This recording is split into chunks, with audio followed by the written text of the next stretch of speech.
Hi guys and welcome back to the Mighty Blues. My name is of course Cameron and welcome back today to another live stream. Not the live stream I wanted to be making, not the conversation I wanted to be having, and not the news I wanted to be discussing today. As I'm sure you will have all seen, you will have all known in yesterday's game between Scotland and Ukraine, a game that was titled as a UEFA Nations League fixture or whatever nonsense that competition was, effectively a glorified friendly. You will have seen Everton fullback Nathan Patterson was stretchered off during the game with an injury that we're not quite sure what it is yet. There was some people talking about it maybe being his ankle, because on the video it looked like his left ankle, I believe it was, fell underneath him. Other people talking about a potential knee injury. There's been some rumours floating around social media today that it's his ligament, his medial ligament, or his ACL.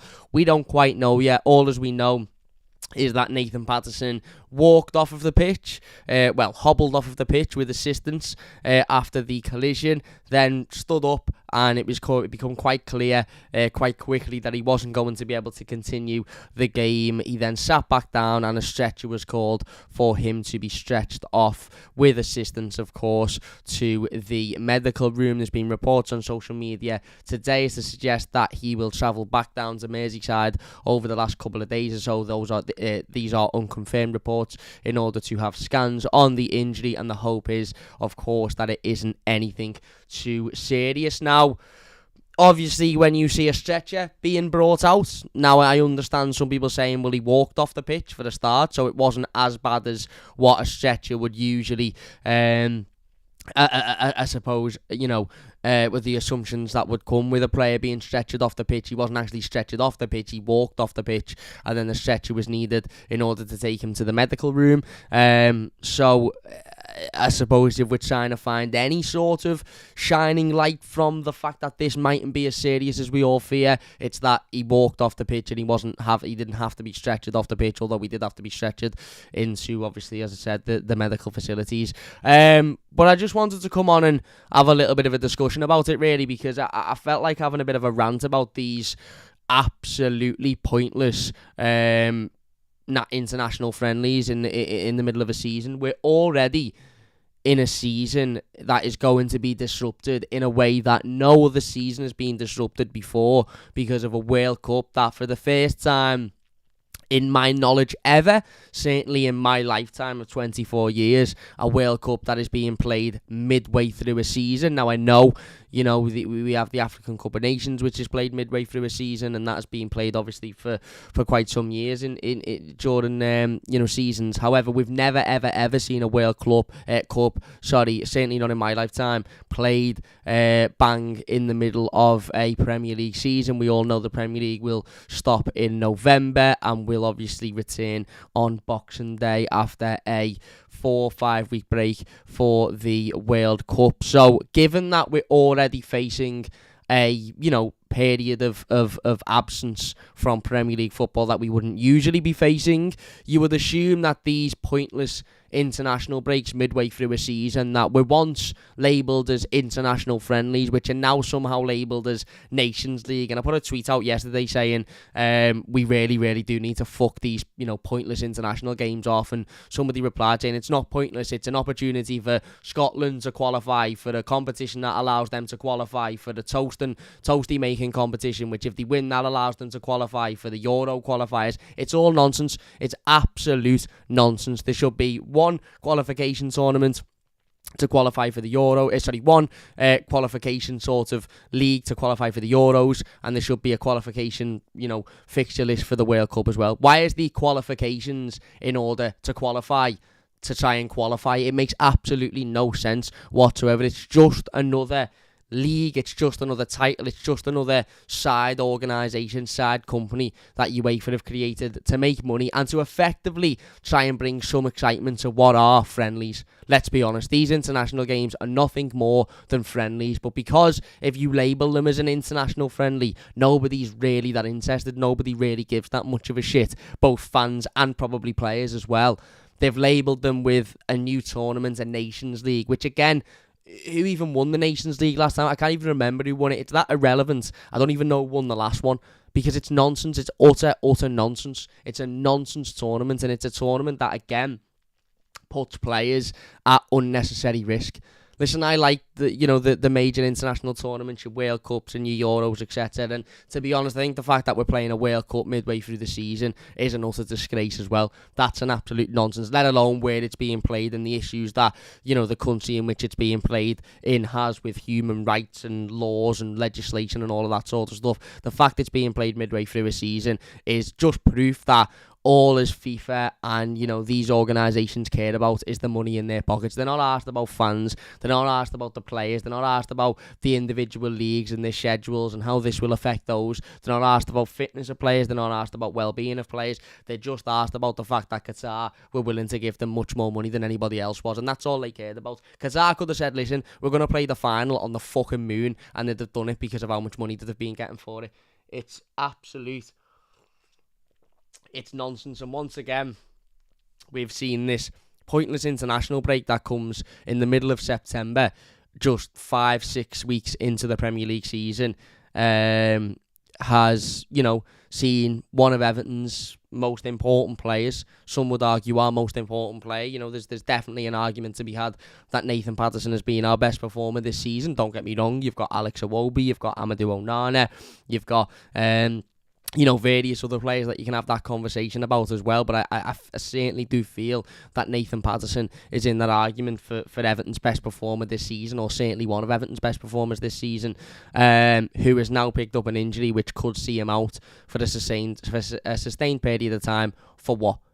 For a glorified friendly, which at the end of the day means absolutely nothing. I mean, I was watching TalkSport this morning, and Simon Jordan and Jim White made a point of saying that these two teams met a couple of months ago. I think it was in May or April or something, for a World Cup qualifier, I believe it was, and Ukraine ended up winning that one. And TalkSport done a section this morning about how Scotland were able to turn up yesterday in a game that meant nothing and wipe the floor with Ukraine, but they couldn't do it in a game that meant something, which is disappointing for the Scottish fans. Again, further proof that this game yesterday was absolutely fucking pointless.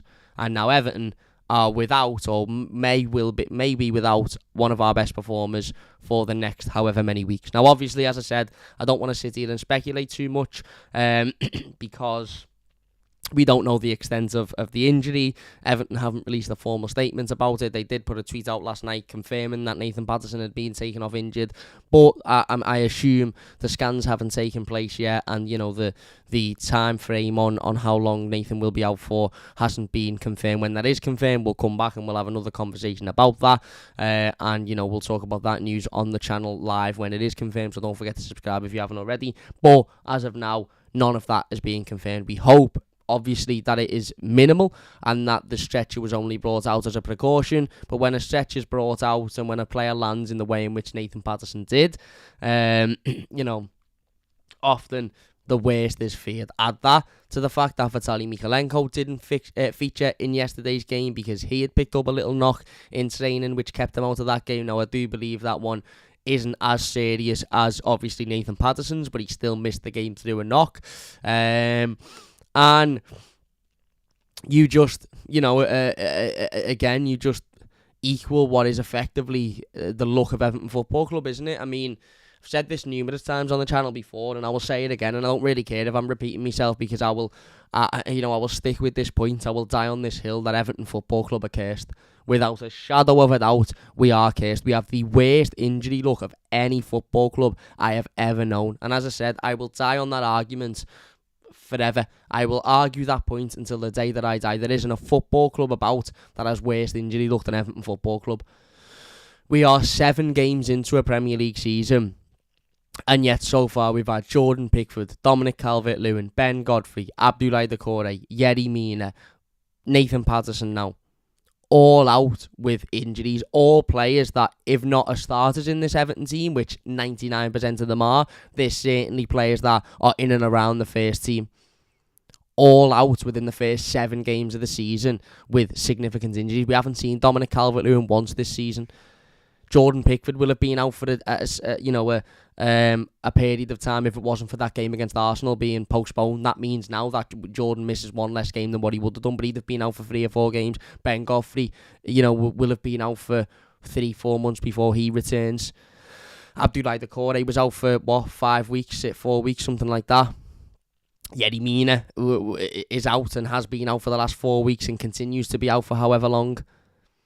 So it further proves that there's definitely a case or something going on at Everton Football Club, because our injury luck is just absolutely abhorrent, and the last thing we need when we have injury luck as bad as ours is pointless international breaks with opportunities for players to get injured. We've now got to sit here over the next 4 or 5 days and every night look at England to make sure that Conor Cody doesn't pick up an unnecessary injury, look at Nigeria's games to make sure that Alex Iwobi doesn't pick up an unnecessary injury, look at Belgium's games to make sure Onana doesn't pick up an unnecessary injury, and we can sit here and say, but you're just being facetious now because that's unlikely to happen. But I was sitting there last night watching this game of football, Scotland versus Ukraine, watching it, and I heard the commentator at some point mention Nathan Patterson's name and mention something to do with his head, and I thought he said he's had a knock on the head, so we'll have to watch him. He obviously didn't. He said something else.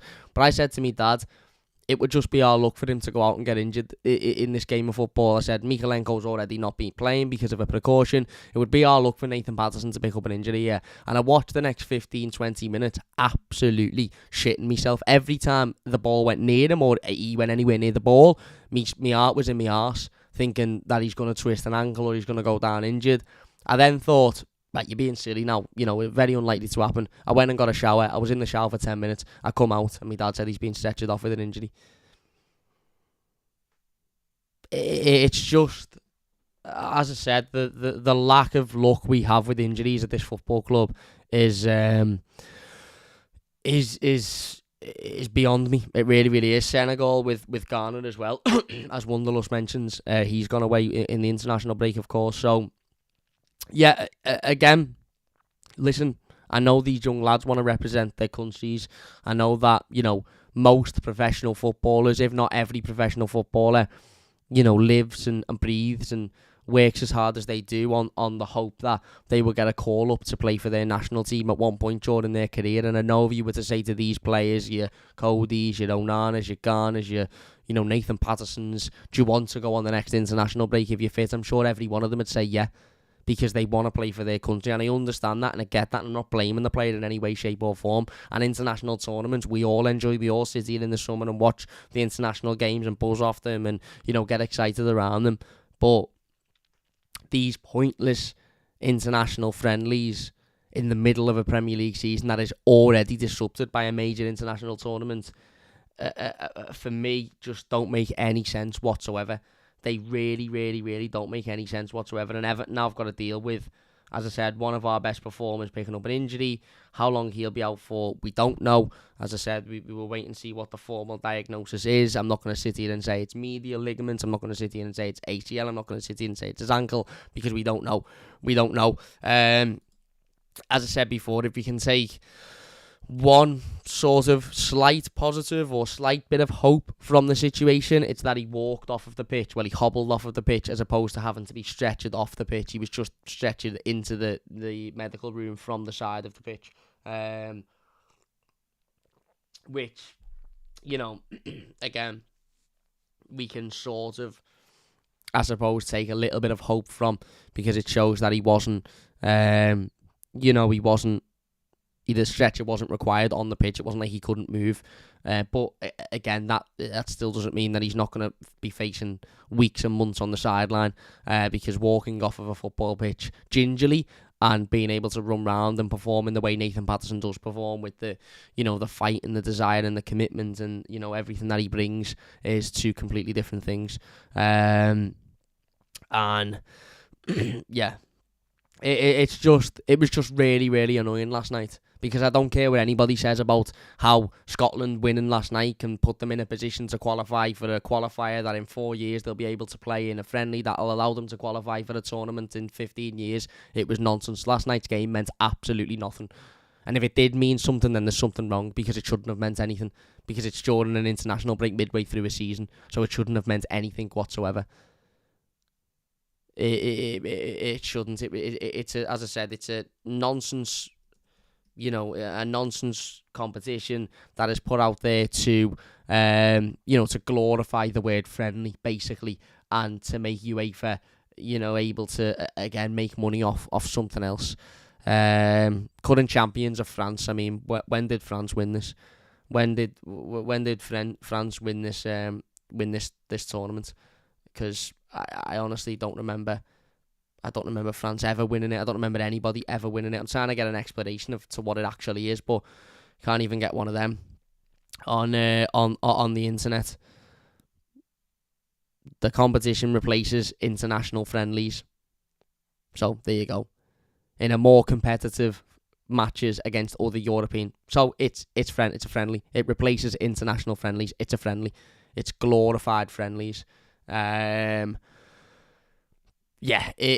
me, it's also nonsense. It's absolute nonsense. I know you'd be saying, Cam, you wouldn't have this feeling if Patterson wouldn't have been injured and you wouldn't be doing this video, etc., etc. But I've spoken many a times on international friendlies during seasons, and I don't really agree with them, especially this early on into a season as well.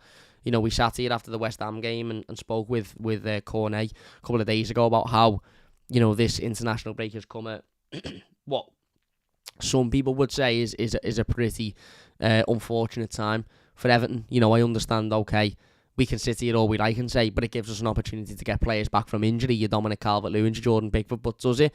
Because as we've already seen over the last 24 hours, whilst it gives us an opportunity to get some of those players back from injury, it also is a risk for players going out on international duty to pick up injuries, i.e. Nathan Patterson, i.e. Vitaly Mykolenko. So, I just again, it really, really, really frustrates me. And now we're sitting here, with one of our best performers picking up an injury that could keep him out for a sustained period of time when we really need them. And listen, Celta Vape says, I think it counts towards seeding in the Euros, mate, but it never counted. We've had, how many European Championship tournaments have we had over the years? We've had so many, and the Nations League is a new thing. We've never needed this before. So why it's in place now with international friendlies were a thing when the original qualification basis for European Championship tournaments was in place and World Cups was in place. So I just don't get it. I really, really don't get it. Obviously now we wait and see. As I said before, we wait and see what the formal diagnosis is. We wait and see how long Nathan Patterson will be out injured for. Hopefully it's not very long, and hopefully the stretcher was a precaution measure. But we'll wait and see. And as I said, when we do find out that information, we'll be live on the channel discussing it as well. One thing I would say is that I've seen a couple of people on social media who aren't necessarily too pleased with the suggestion that Seamus Coleman will be stepping in, obviously, to replace Nathan Patterson for the period that he's out injured. I have no problem with Seamus stepping in, if I'm being perfectly honest with you. It isn't ideal, because Nathan Patterson has been absolutely excellent this season, and having to take him out the team and put anybody in to replace him isn't ideal because of how well he's played. But I think Seamus is a more than capable replacement for a short period of time. I've always said it. I said it last season, even when Seamus wasn't in his greatest forms. I don't mind Seamus Coleman coming in and playing the odd game for Everton. I still think in the odd game, Seamus Coleman can put in a performance better than any other. I think your problem with Seamus comes when he's having to play week in, week out, 38 games a season. That's when you see he hasn't got the legs to do it anymore. He hasn't got the stamina. He hasn't got the pace. He hasn't got the ability to do that anymore. But the odd game, him coming in, he's usually very, very, very good when he's having to do that. So I've got no big problem with Seamus stepping in temporarily for Nathan Patterson, as long as Nathan isn't out for too long. If Nathan is out for 2 months, 3 months, then I understand where people's frustration is coming from there. But Seamus Coleman ultimately has been one of Everton's, most consistent and best performers over the last 10 years. Obviously, the last couple of years he's dropped off, and I understand that, and I understand there was a need to replace him, and that's what the club have ultimately gone and done, and should have done probably 4 years ago. But the reality is, I think he's still capable of doing a job. And he'll have to be capable of doing a job because he's going to have to play now. Even if the best case scenario, I highly doubt Nathan Patterson will be fit for the game against Southampton next week and probably the game against Man United the week after that, and that's best case scenario. So, Seamus will have to step in, and I'm more than confident Seamus will be able to do that. I'm just hoping now that we get through these next 4 or 5 days of international games without injury to Onana or Garner or Cody or Iwobi or anybody else that's gone on international duty, because we really, really, really can't afford to be picking up any more injuries. And yeah, let's just hope that it's nothing more than a precautionary measure. But I honestly I know some people will say, oh, Cam, they're qualifying games and they do mean something. I've just read the little description of the Nations League is basically replaces international friendlies, which means that it's irrelevant because it wasn't needed before, so why is it needed now? And I just, even if it is a needed tournament, I think having an international break in September in a season where you're already stopping the Premier League for over a month for a World Cup mid-season for the first time ever is nonsense. Where's the player, welfare? Where's the looking after the players? Where's the, have the break. By all means, have a break. But why are we playing international games during that break? I don't get it. I don't get it. Anyway, look, we're going to finish it there then. Maybe a little bit of an emotion-fueled rant. But it just bugs me when I'm seeing players playing in pointless games of football and picking up injuries. That's going to affect our season. Because I just don't see why. Hernandez has spoken about this several times in our physio team. Crazy how none of those things have changed and our players continue to get injuries. I get that, but obviously Nathan Patterson's yesterday was nothing to do with Everton's medical team, of course, because it was done during an international game. The Blues says, I understand looking for positives, but you're spot on walking on a potentially ruined knee. Gingerly doesn't mean he'll be back running soon, could still be... listen, let's hope it's nothing close to a season ender, but you're right. I'm just looking for any form of positive we can find in this situation. Begovic wasn't ideally put in work and did well. I think Coleman can do well as long as he isn't overused as Wonderlust. I agree. Anyway, look, we are going to leave it there then. Just a short one there. Just wanted to discuss the Patterson injury and, give my 10 pence worth on the situation with the international friendlies at the moment. But there you go. If you have enjoyed it, please do leave a like. We will be back over the next couple of days with another live stream. So don't forget to look out for those. If you are new to the channel, don't forget to subscribe as well. Let us know your thoughts in the YouTube comments if you're watching a YouTube video, and a big thanks to everybody for watching live. But a big thank you all for watching. Leave a like if you've enjoyed it, subscribe if you're new, and we'll see you later.